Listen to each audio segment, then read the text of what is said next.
Sudah duduk ganteng semuanya di sini. Mungkin sebelumnya saya perlu perkenalkan sejenak ya.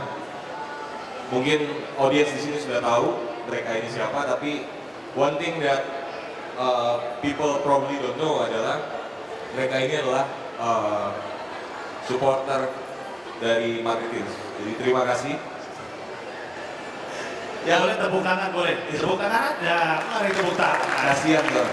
Yang pertama, kalau misalnya Bang Edo ini kemarin di bulan Desember di depan 5.000 orang, dia dan Happy Holiday melakukan apa dia punya nama? Yang mana nih? Yang banyak suatu kegiatannya. Dia acara conference, dia di depan CEO, gubernur, menteri segala macam, dia malah joget-joget. Dengan Happy Holiday-nya.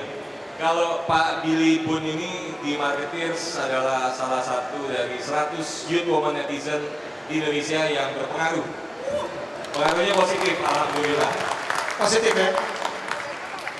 Pak Rian Gozali ini adalah kontributor di majalah Marketeers yang khusus membidangi sports marketing.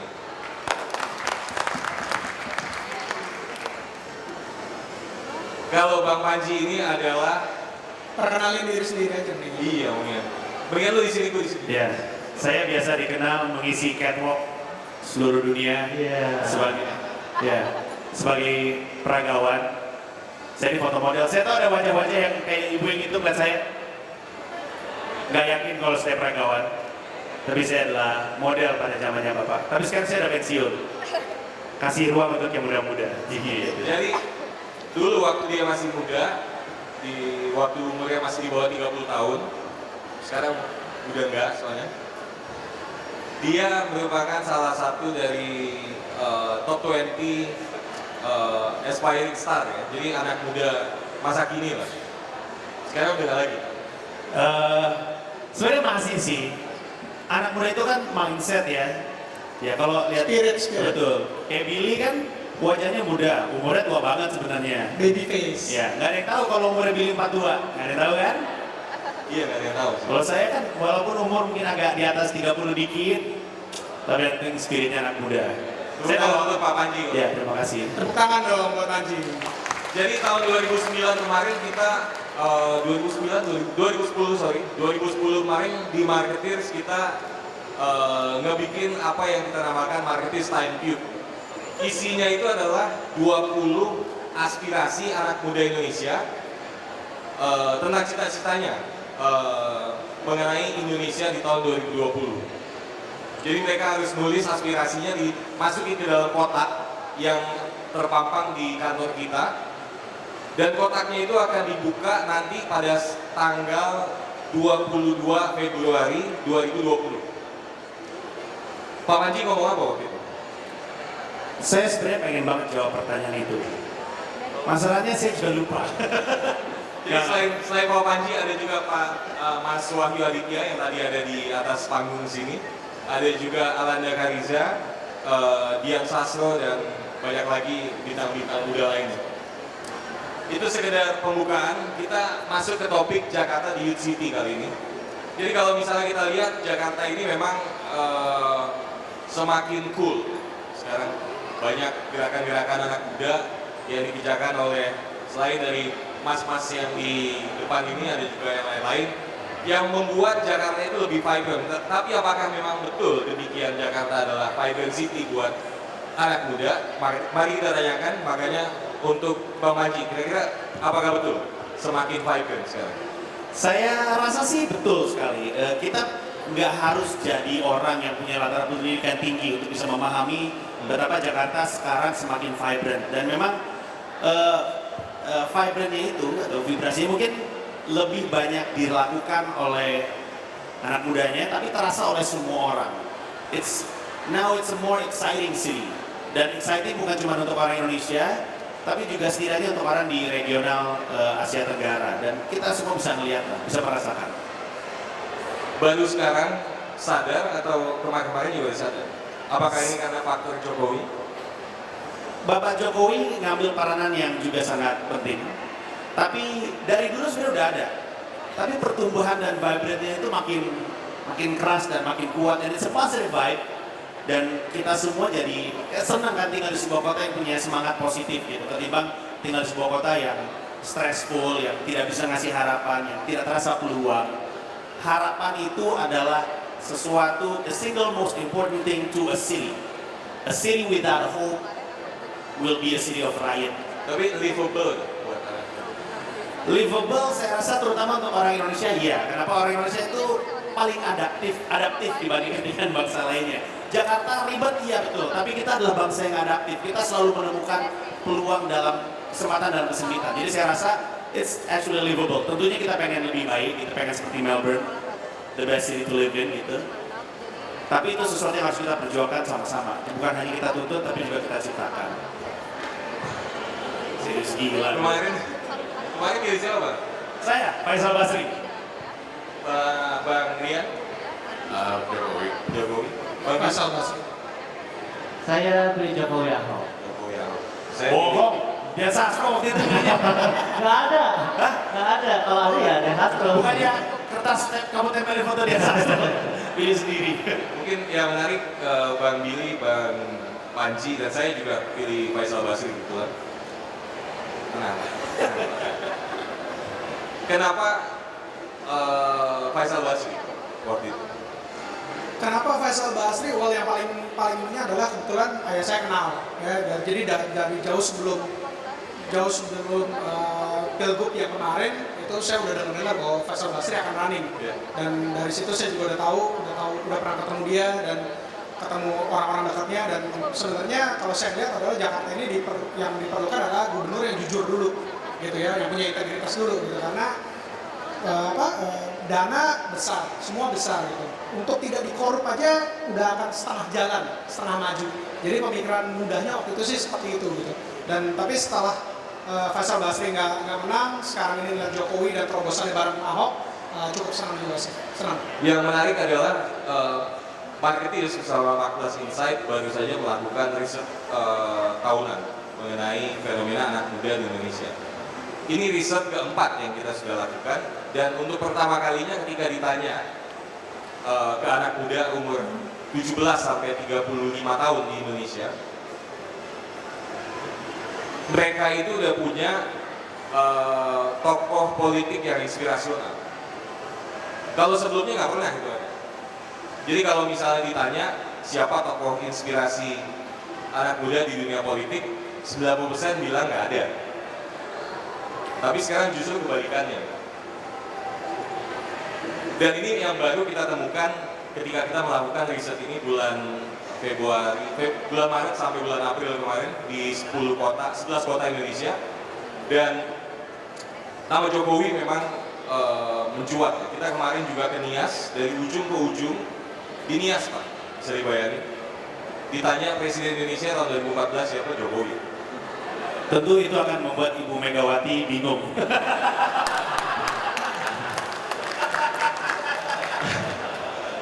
Tapi ini semua kan jadi ada harapan baru, kita bilang ada harapan baru kan. Jadi kalau misalnya dilihat faktor Faisal Basri bisa ada muncul gitu ya di mengalahkan seorang indie politician gitu, bisa mengalahkan Golkar gitu, itu something gitu. Dan memang rata-rata kuncinya itu karena mereka memegang komunitas influencer youth woman netizen.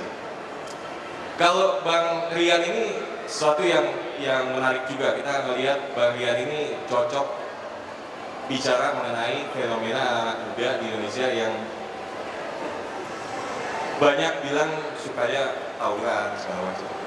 Tapi sekarang malah disalurkan ke hal-hal yang positif lewat Liga Mahasiswa. Mungkin bisa diceritakan sedikit Bang Rian.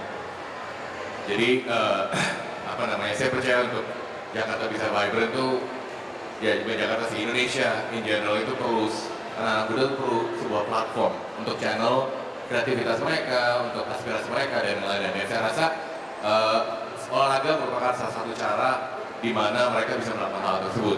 Dan Liga Mahasiswa juga mengajarkan banyak hal di mana situasi olahraga Indonesia itu agak sedikit madesu.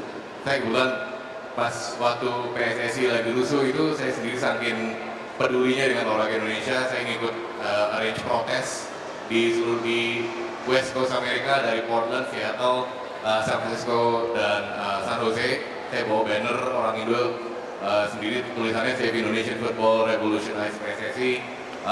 Dan situasi itu sangat suram sampai sekarang pun, walaupun sudah lewat KLB dan lain-lain, itu masih belum jelas. Oleh karena itu saya berusaha membuat sesuatu di mana bisa situasi olahraga Indonesia diperbaiki. Dan salah satu caranya kita di Liga Mahasiswa ada 3 pilar. Pilar pertama ialah atletisisme gitu, di mana setiap universitas ini Liga Mahasiswa ada kompetisi multi cabang olahraga, di mana satu universitas hanya mengirimkan satu tim, pria dan wanita. Jadi the best of the best will compete. Gitu. Sekarang kan antara kampus sendiri tuh masih tidak terlalu bersatu, dalam arti fakultas apa, semua tuh bisa-bisa. Jadi kita nomor 1 berusaha satukan dengan itu. Yang kedua adalah edukasi, dan ini sangat penting, di mana kita ngikutin di Amerika yang namanya NCAA gitu. Mereka ada IPK minimum 2,0, walaupun kecil sebenarnya, tapi sebagai atlet itu cukup berat. Dan kita memastikan, kita percaya smarter athletes makes better athletes. Jadi harus ada minimum, dan kalau mereka jatuh di bawah itu, mereka nggak boleh main di liga kita.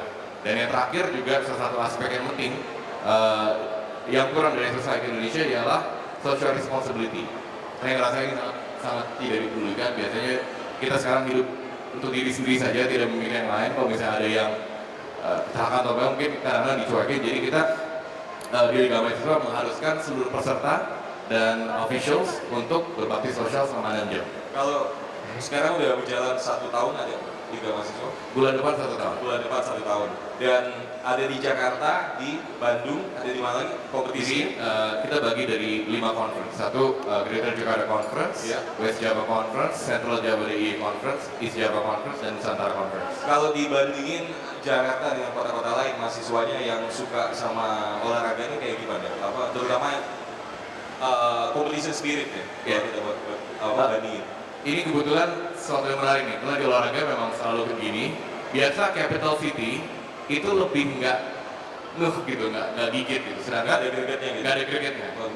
Dan tapi kota-kota di luar seperti kalau misalnya di Inggris sepak bola, Kayak Manchester kota Iya. ke-3, kota ke-4 ya? Iya, tapi mereka merupakan salah satu kota yang paling vibrant gitu. Sedangkan London itu timnya banyak, tapi nggak gimana, karena entertainment option mereka satu banyak.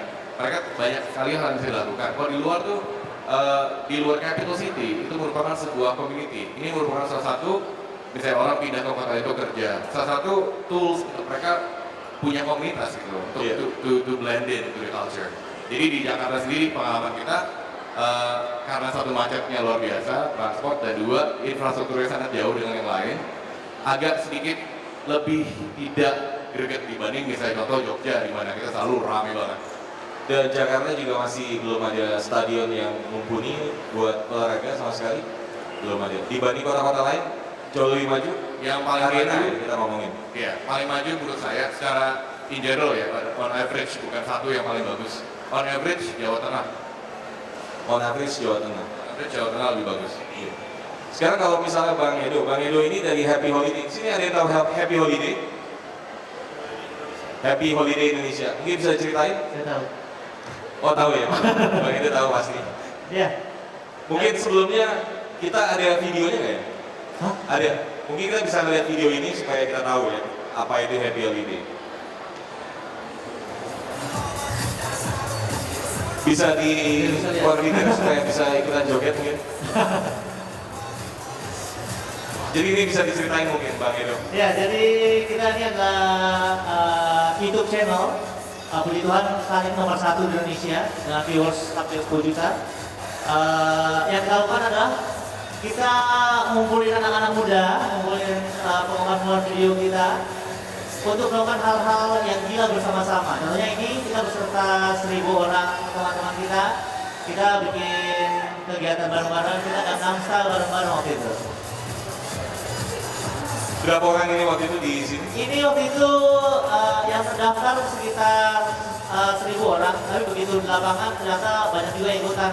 Ini ada ibu-ibu lagi jalan ikutan, ada yang naik sepedanya dibuang, ikutan, ada yang bawa anak anaknya dibuang, ikutan juga. Ya begitu, gabung. Luar biasa. 10 juta orang yang nonton ini sekarang. Berapa orang yang nonton? Yang video ini khusus 1000 something lah. di YouTube. Oh, view ini hampir 7 juta view worldwide. Saya sempat jadi most popular video di Korea. Wow. Tepuk tangan ya untuk Happy Holiday. Terakhir kita bikin Harlem Shake. Terakhir kita bikin Harlem Shake sama 12.000 orang. Itu dari Komdak sampai bawah Kota Semanggi itu full udah kayak Project Jakarta. Itu 12.000 orang, itu crazy kalau kalian lihat. Tapi belum itu Indonesia.com. Jadi ini adalah sebuah komunitas sebetulnya. Kita sebenarnya adalah video maker karena kita memang basisnya YouTube partner sekarang ini. Gitu. YouTube partner. Ya, jadi kita dapat mendapatkan income dari per view. Gitu. Kalau di Indonesia kita dapat Rp10 per 1 view. Jadi lumayan lah. Udah dapat berapa duit sekarang? Cukup lah. Ya. Cukup buat Tapi masih reguler untuk bikin apa namanya keramaian seperti ini. Iya, reguler kemarin juga kita syuting bareng Panji. Kita masukin 300 zombie dalam satu mall. Iya. Terus kita main-main sama Panji juga. Kalau misalnya setiap pagi Ya. tungguin di Monas, Pak Dahlan Iskan mungkin ikutan. Mungkin. Ini menarik ya, dari kalau misalnya kita lihat apa yang dilakukan anak-anak muda Jakarta sekarang memang banyak yang apa namanya luar biasa gitu, ya, bikin Jakarta ini jadi cool. Gitu. Kalau misalnya dilihat dari apa yang dilakukan oleh Happy Holiday, sebetulnya kedepannya apa sih yang jadi mau dikembangkan lebih lanjut ya oleh Happy Holiday? Kalau dari Happy Indonesia sebenarnya kita punya misi sih sebenarnya. Kalau dilihat dari video-video Happy Indonesia, kita selalu ngambil tempat di mana itu adalah city mark daripada Indonesia, terutama Jakarta dulu karena kita masih masih Jakarta.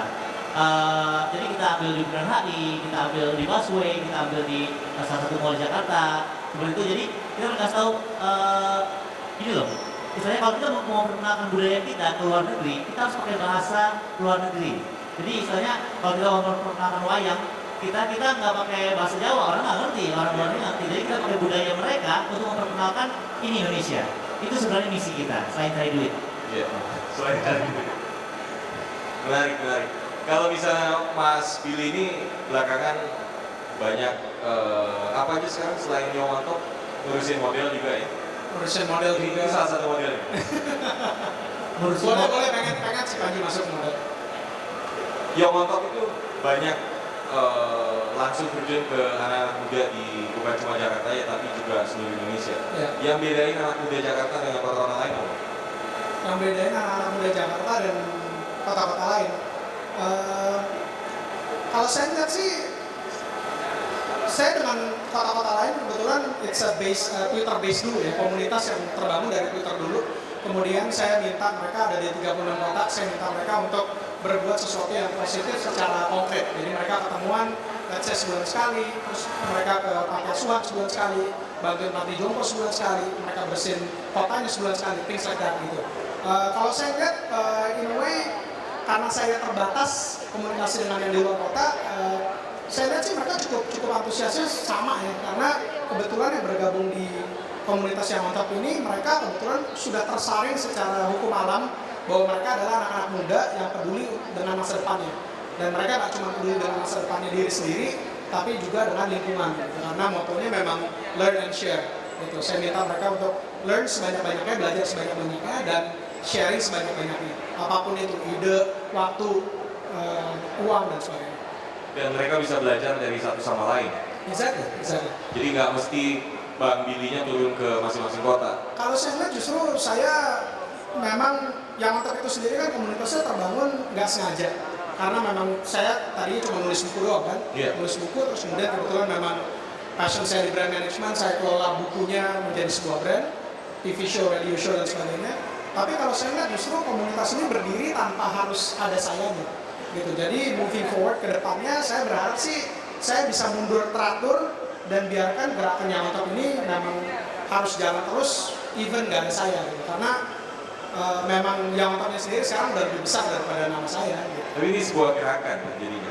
Yes, kalau menurut saya sebuah gerakan yang memang saya ngelihat gini loh, itu komunitas itu bisa terbangun karena kebetulan visi dan yang saya lihat tentang Indonesia ini dibeli dalam kutip oleh anak-anak muda gitu. Kita melihat capek melihat pemerintah yang tiap hari di TV, di koran tentang korupsi gitu. Jadi saya selalu bilang ke teman-teman anak muda bahwa ya udah kita nggak usah menghujat pemerintah, kita lakukan sesuatu yang kita bisa. Kalau sekarang Indonesia ini lagi hitam, sukses itu nggak instan saya bilang. Jadi akan lewat beberapa generasi, kita bersihin generasi per generasi, mungkin Indonesia bakal putih lagi, bukan di generasi saya, generasi kita yang ada di sini, mungkin generasi anak kita atau cucu kita baru melihat Indonesia menjadi negara yang berintegritas lagi, gitu. Kira-kira seperti itu. Itu yang menarik dari apa yang diomongin oleh Pak Anies Baswedan kemarin hari Rabu ketika dia di sini di panggung yang sama bicara tentang Lecturer of the Year-nya dia. Jadi waktu itu kita ada ulang tahun ke-23 Makpres, kebetulan Pak Anies Baswedan ngomong. Dia bilang masalah Indonesia itu adalah terlalu banyak program, gerakannya kurang. Kalau misalnya mau maju, lebih banyak movement-movement yang diciptakan oleh any kind of community, apakah itu youth movement, netizen, dan segala macam. Dan apa yang dilakukan oleh Pak Billy sekarang, apakah memang masuk ke situ? Gue dari tadi ngomongnya Bang, Mas. Ada Bang, Pak, Mas, nggak konsisten banget ya. Gue Kalau biasanya dari segi brand nggak bagus tuh. Biasanya kalau misalnya kita sambil ngebar segala macam kan ngomongnya Sambil apa? ngebar. Ngebar. Enggak kita Apa itu? kopi, mana pernah Kopi. ngebar. Oh. Kalau sama dia di masjid. Iya dong. Kalau sama Karena dia di masjid. ya kan? Nggak komen. Jaim banget sih om. Kalau Bang Panji, Iya. ngeliatin gimana? Jangan panggil saya Bang. Panggil saya Sis. Wah sih setelah menikah mukanya cerah ya. Iya bang. Cerah banget. Gemuk. Diapain ya? Nggak tahu. Bahagia kayaknya. Istri gue kayaknya ada di sini. Nah, susunya cocok ya. Kalau what do you think about Jakarta memang Indonesia butuh lebih banyak movement? Apakah memang kurang sekarang? Betul sekali, waktu itu kebetulan saya juga pernah dengar Pak Anies bicara hal yang sama. Iya. Lebih banyak program daripada gerakan. Kalau program itu yang nyenangin pemerintah, yang lakuin cuma pemerintah. Kalau gerakan tuh datang dari kita. Waktu itu Pak Anies pernah ngomong sesuatu yang lucu banget sampai saya jadi bahan stand up. Pak Anies bilang gini, bayangin kalau mempertahankan kemerdekaan adalah program pemerintah. Iya. Itu yang perang tuh cuma TNI, rakyat nontonin dari jauh. Iya. Mati tuh. Sian. Dulu mempertahankan kemerdekaan adalah gerakan, sesuatu yang dilakukan sama-sama bersama pemerintah gitu. Nah, zaman sekarang juga gitu. Waktu itu Pak Anies bicara konteksnya tentang pendidikan. Pendidikan itu memajukan pendidikan bangsa. Itu nggak boleh program, harus gerakan, harus semua orang melakukan hal yang sama sehingga bergerak. Gitu. Dan itu dicontohkan dengan gerakan yang beliau pimpin tersebut, Indonesia Mengajar. Dan jadi memang betul sekali. Dan sekarang Jakarta terutama sebagai kota yang diuntungkan dengan tools and skills yang lebih lengkap daripada kota-kota lain, itu punya peluang besar untuk memajukan. Harusnya gerakan-gerakan besar itu datang dari kota Jakarta. Harusnya anak-anak muda Jakarta itu memanfaatkan tools dan skills yang lebih untuk ikut membantu warga Indonesia lainnya. Kalau kita pikir baik-baik, tahun 45 yang melek huruf itu cuma 4%. Yang melek huruf di Indonesia 4%. Sekarang lebih dari 90% melek huruf. Kemudian kita coba bandingkan output dari dua angkatan ini. Yang generasinya cuma 4% menghasilkan kemerdekaan Republik Indonesia. Yang 90% ini gak jelas nasibnya.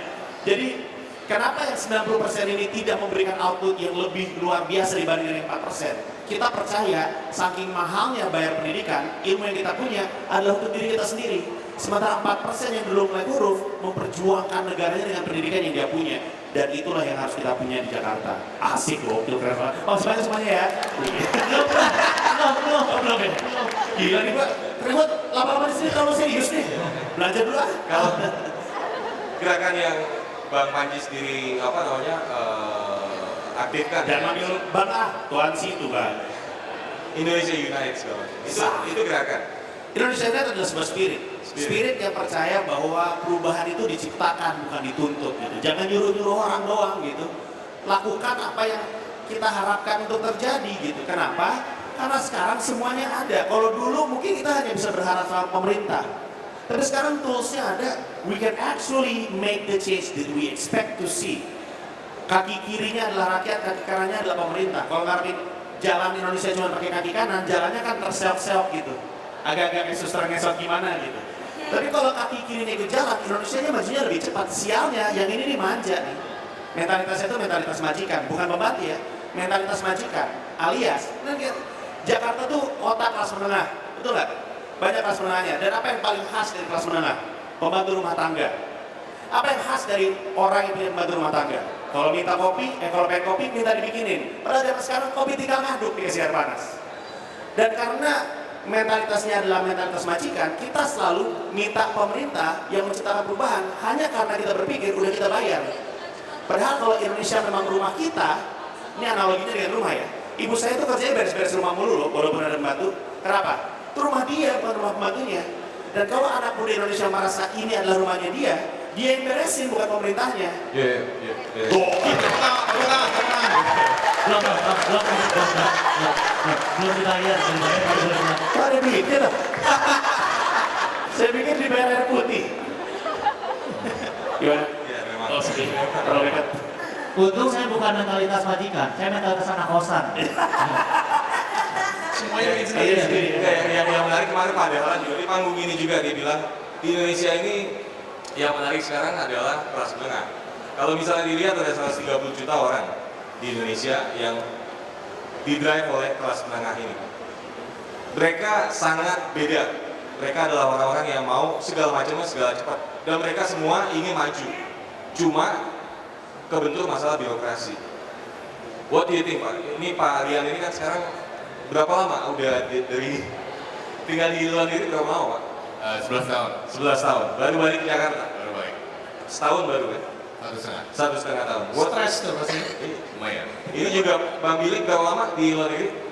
5,5 lagi. 5,5 tahun. What do you see about Jakarta nowadays compared to before, Pak?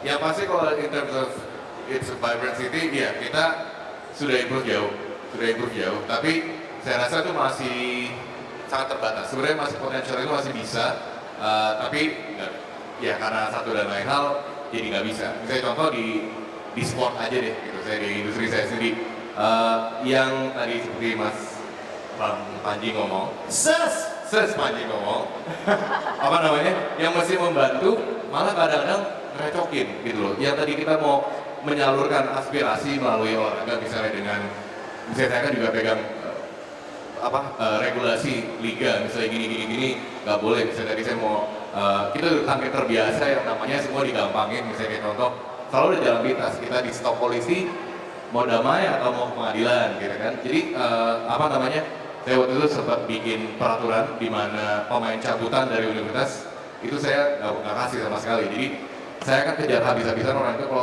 saya perlu saya bawa ke pengadilan karena mereka itu ngaku saya pemain dari universitas ini, apa namanya, tapi main untuk universitas lain gitu. Dari sisi kita, dari sisi pemain, apa namanya, itu sangat mendukung. Tapi dari sisi apa namanya, yang mestinya badan induk tersebut, kita melakukan hal yang baik seperti itu malah karena ada relasi, oh nanti kita nggak enak lah orang ini nanti gimana. Masih suka shock lihat Jakarta sekarang atau? Ya shock enggak juga sih loh. Oh, saya ingat banget pertama kali balik dari Amerika ke sini, terus saya mau buka tabungan di bank, lamanya sekitar 1 jam lebih, saya udah marah-marah, kemudian ibu saya bilang, kalau kamu nggak bisa adaptasi di sini, balik aja ke Amerika. Gitu. Jadi nyempet waktu pertama kali, stresnya luar biasa gitu, karena di sana kalau buka tabungan hitungan menit, udah berikut foto, udah berikut segala macam, itu di print kartunya itu cepet banget gitu. Nah, jadi hal-hal kecil seperti itu, cuman sekarang ini ya saya juga gitu, bahwa ayah saya bilang bahwa Indonesia itu adalah paradise in hell, dia bilang gitu. Ya makanya kemarin kebuka pakai Paradise City, Jokowi di sini, Hah? kita kasih Paradise City. Paradise City, ya, paradise in hell. Meaning kalau dari luar, kalau kita nonton CNN, BBC segala macam, Indonesia tuh jelek banget zaman dulu nih ya. Kalau sekarang kan remarkable Indonesia, invest di Indonesia gitu. Zaman dulu itu melihat Indonesia dari luar buruk semua, tapi di dalamnya orang yang nyantai-nyantai aja gitu. Opportunity, kalau menurut saya opportunity luar biasa di Jakarta. Satu yang saya kangen dan saya pengen berharap ada di Jakarta adalah taman. Karena memang kebetulan hobi saya lari, saya marathon runner, saya pengen banget punya taman yang, saya masih ingat banget dulu waktu kecil tiap minggu tuh either diajak ke Ancol atau ke Taman Ria Senayan, masih bisa mancing ikan mujair zaman dulu. Nah sekarang ini udah ditutup, disengin, dengar-dengar bakal jadi mall lagi gitu, Gubrak. Nanti kita mungkin ajak Mas Billy ke Taman Lawang ya. Jadi Mas Billy nggak setuju adanya mall ya? Setuju. Oh, setuju, mall bagus ya, menaikkan perekonomian, ya kan? That's good. Iya. Kalau Taman juga perlu. kalau lebih banyak taman, berarti Bang Edo ini bakal lebih banyak kreasinya lagi. Oh iya, siap. Atau seenggaknya dibikin jogging track di dalam mall juga mungkin sesuatu yang Bagus itu. Bagus. Iya, terus gue pilih libur. Iya. Nggak mungkin Billy Boon salah, gila. Billy Boon. Namanya aja Billy Boon. Kalau Bang Edo ngeliatnya gimana?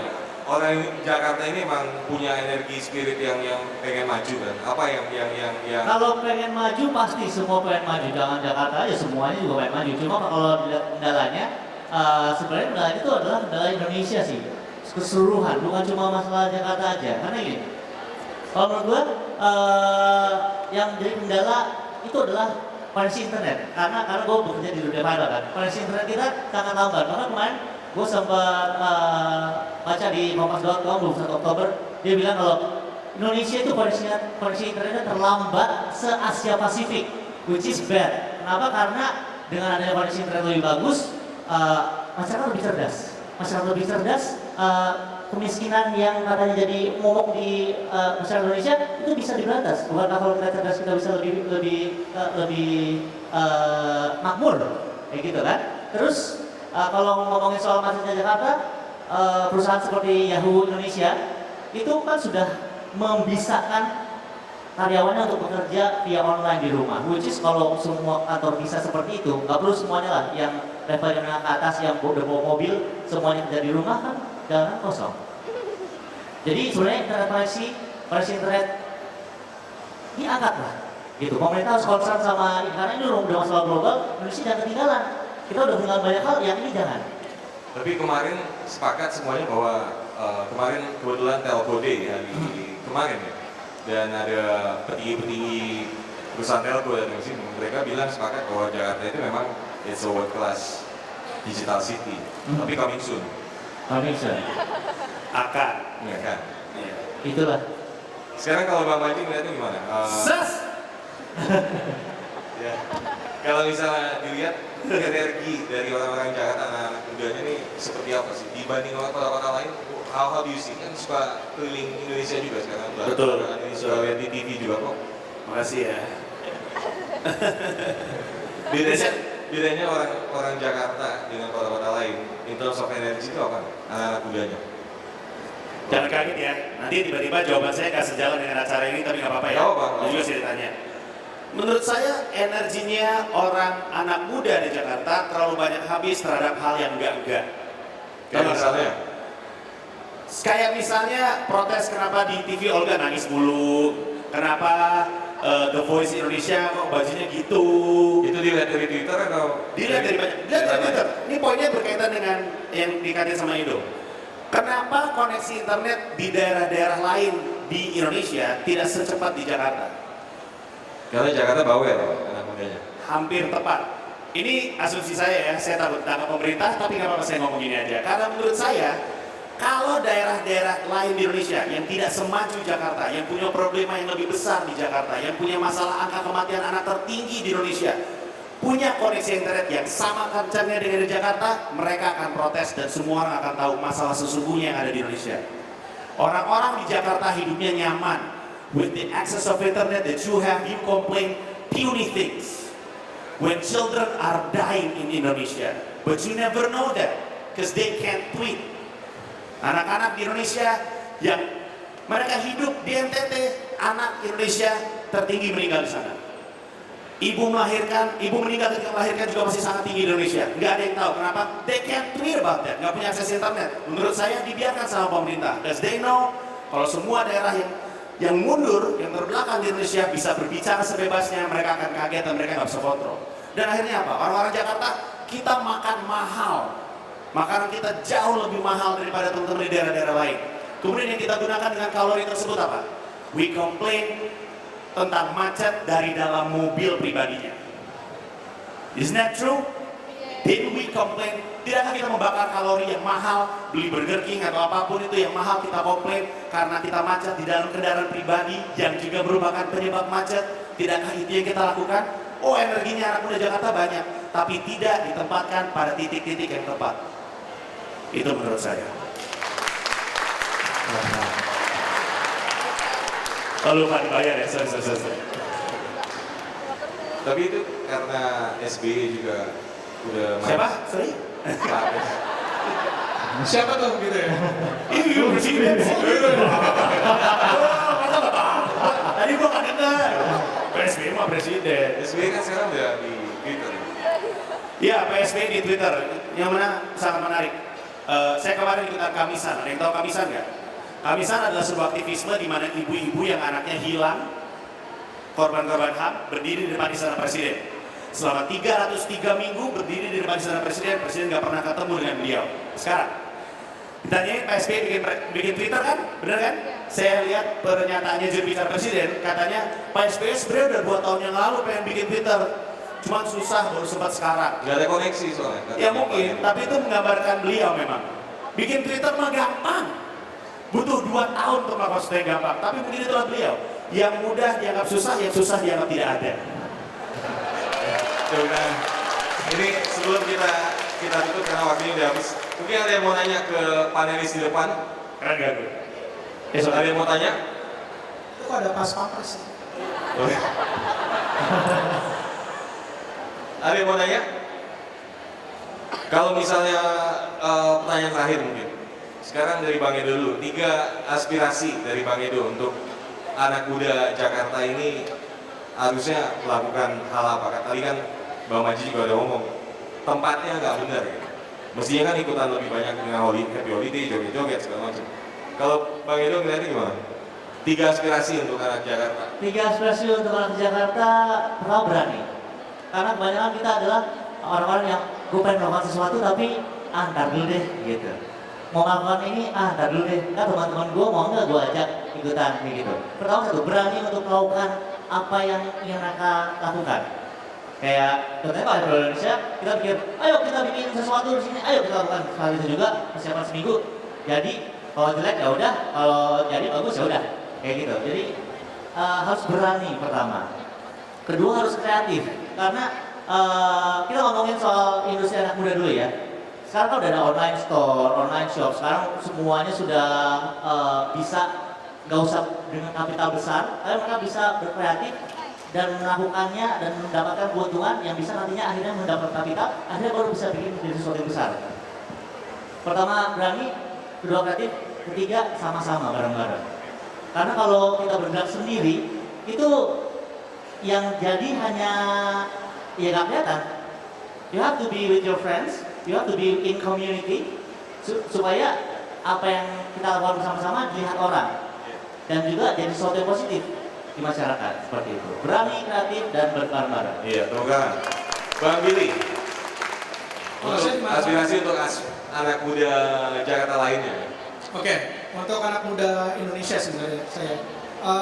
Yang pertama kurangin galau-galauan.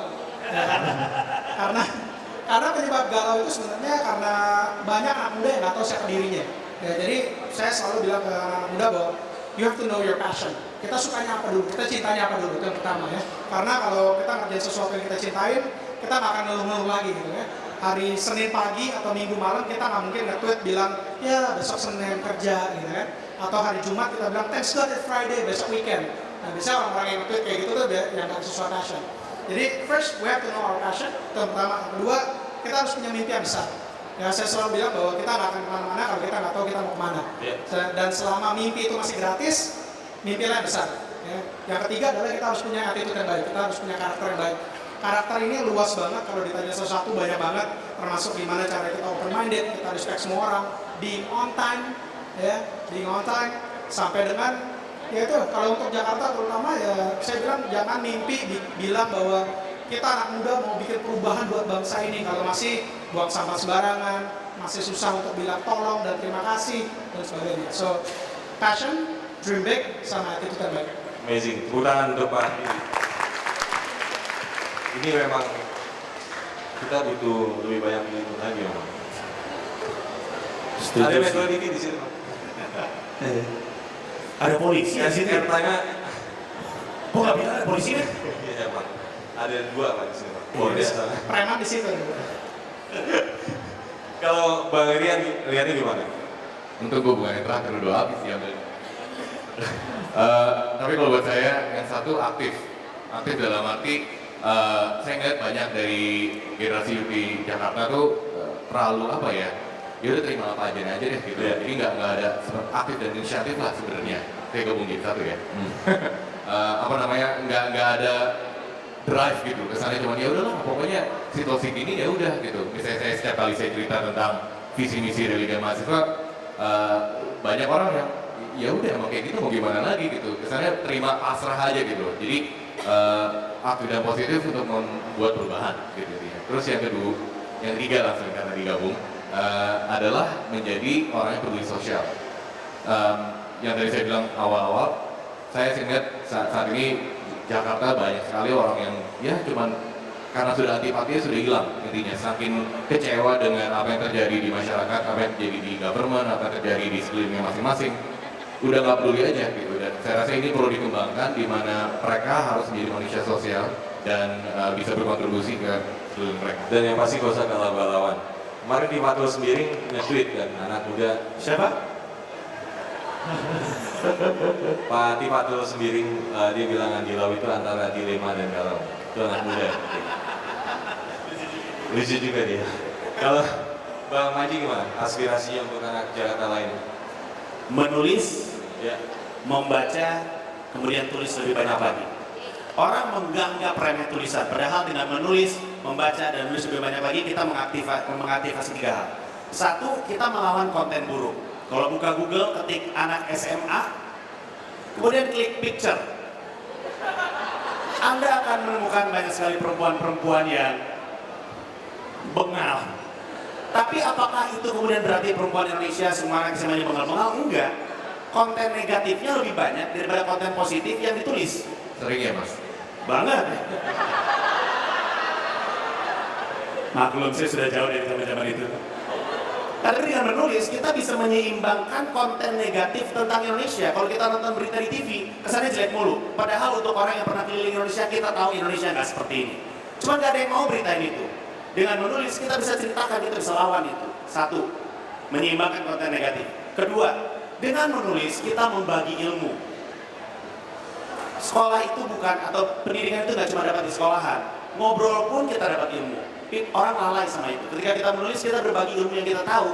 Dan selama ada yang menulis, ada yang baca. Selama ada yang baca, akan ada yang belajar.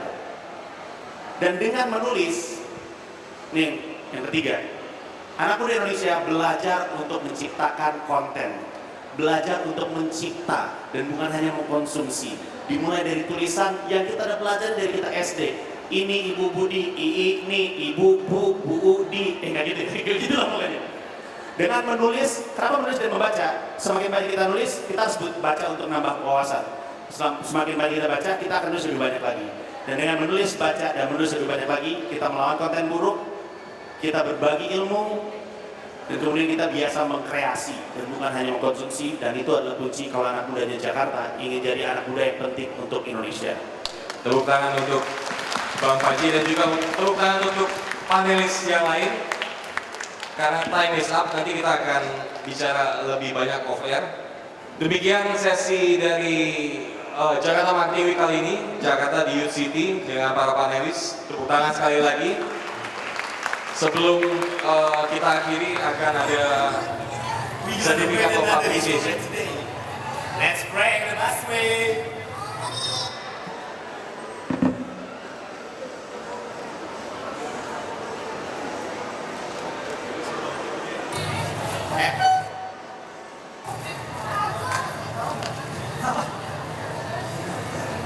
Gue gak tau apa yang akan terjadi, but this is gonna be epic. Epic is epic. Brought to you by Smart Friend Live Smart. Assalamualaikum. Pemirsa selamat malam. Stand up comedy show. Tepuk tangan dong. Masa harus disuruh udah pada gede. Ya, stand up comedy show ini namanya neon sign-nya nih. Apa ya namanya? Ini saya bawa sendiri memang dari rumah karena tadi sebelum penampilan saya ini masih belum begini. Ya, saya memang udah modal. Jadi kalau saya ngomong lucu nggak lucu ketawa aja nanti ya. Saya baru saja kembali dari Korea. Pertukaran mahasiswa. Loh kok ketawa? S2. Ini tampang kalian mah S1 aja pilek. Ke S2 nih. Indonesia kirim saya ke Korea, Korea kirim ginseng. Boleh ketawa, emang penampilan nih. Saya bilang ya, don't judge a book by its cover. Jangan pernah nilai buku itu dari sampulnya. Kalau sampulnya jelek, dalamnya belum tentu bagus. Coba aja dites nih. Tapi saya banyak sekali dapat pelajaran dari Korea. Saya itu memperdalam ilmu politik. Di sana saya bisa melihat ternyata kebiasaan tiap kecil, waktu kita kecil itu menentukan profesi saat kita dewasa. Contoh ya misalnya, kalau kecil dia suka ngintip, dengar jebar jebur langsung ngintip. Itu gedenya kameramen. Ini profesi kameramen ini profesi yang saya kagumi loh. Dia kerja pakai mata satu gajinya gede, apalagi mata dua. Terus kebiasaan saat kecil rajin. Ya, di lingkungan dia tinggal rajin. Misalnya ada 17 Agustusan, perlombaan olahraga. Wah dia repot tuh. Ngurusin penginapan, ngurusin fasilitas olahraganya, kadang-kadang dapat komisi, gedenya jadi bendahara umum. Partai yang berkuasa di Korea tapi bukan di sini, ya. Kalau kecilnya kebiasaan disuruh sama ibunya mandi, iya ntar. Belajar, iya ntar. Janji terus tapi bohong. Kadang-kadang nyolong. Gedenya jadi anggota DPR. DPR Korea lagi loh, DPR Korea loh. Ini saya dapatnya dari Korea loh. Tapi anggota DPR itu adalah satu-satunya profesi yang saya kagumi karena dia tidak pernah mau naik pangkat. Wakil direktur mau jadi direktur, wakil presiden mau jadi presiden. Anggota DPR wakil rakyat, naik jadi rakyat, mana mau dia. Hilang 60 juta sebulan. Ada satu lagi yang saya baru tahu, bahwa kebiasaan ini bisa menentukan juga saat kita dewasa. Kecilnya bulan Ramadan nih, puasa, senang main sama teman-temannya. Main kembang api, wah lari ke sana kemari. Tapi giliran temannya main petasan, dia pulang. Gedenya presiden tuh dia. Presiden Korea juga loh.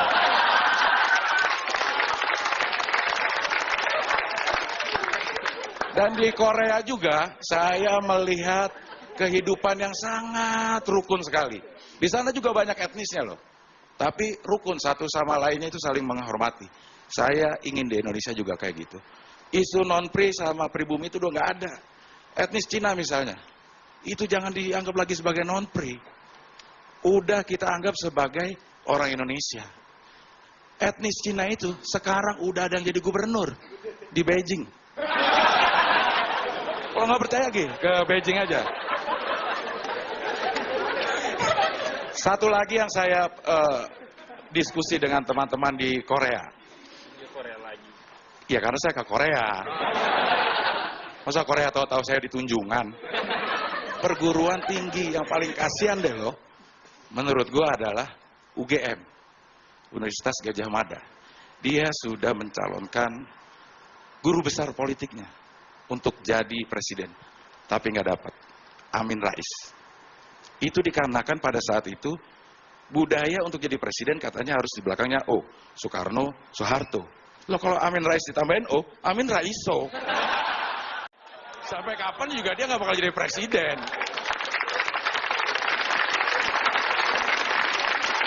Tapi di antara semua perguruan tinggi yang paling hebat itu UNPAD, Universitas Pajajaran. DO semester 2 jadi presiden, Megawati.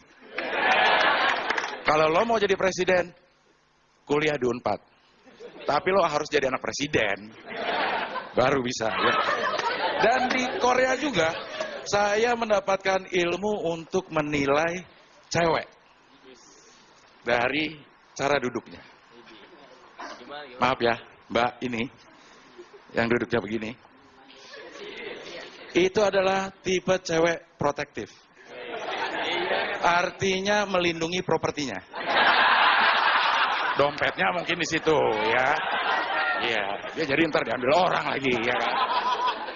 Lalu cewek mana ya? Di belakangnya tuh sedikit yang agak terbuka begini. Itu tipe cewek relatif. Rela diintip. Tapi masih malu-malu kayaknya. Nih saya lihat di belakang ya. Di belakang ini mungkin karena faktor usia ya. Duduknya begini. Itu tipe cewek yang justru paling saya sukai. Itu tipe cewek nasionalis. Karena dia ingin menunjukkan di sanalah tempat lahir beta.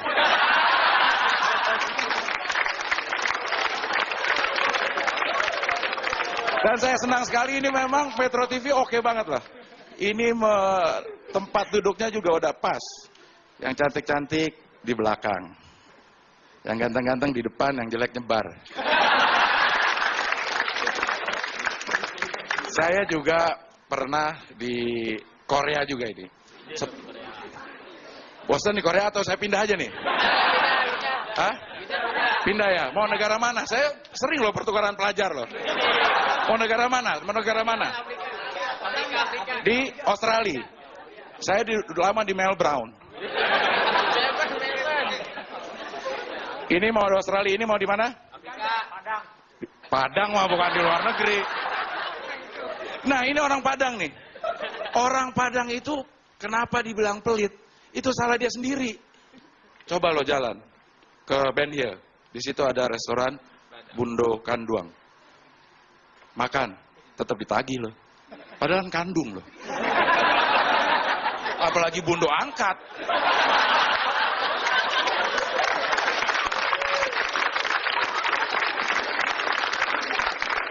Tapi orang Padang itu katanya nih, orang Padang itu satu-satunya daerah yang tidak pernah dimasuki oleh tentara Belanda lewat jalur terjun payung, parasit. Karena dia takut. Rumah gadang. Ntar dia kena sininya. Terima kasih, saya Abdul Harian.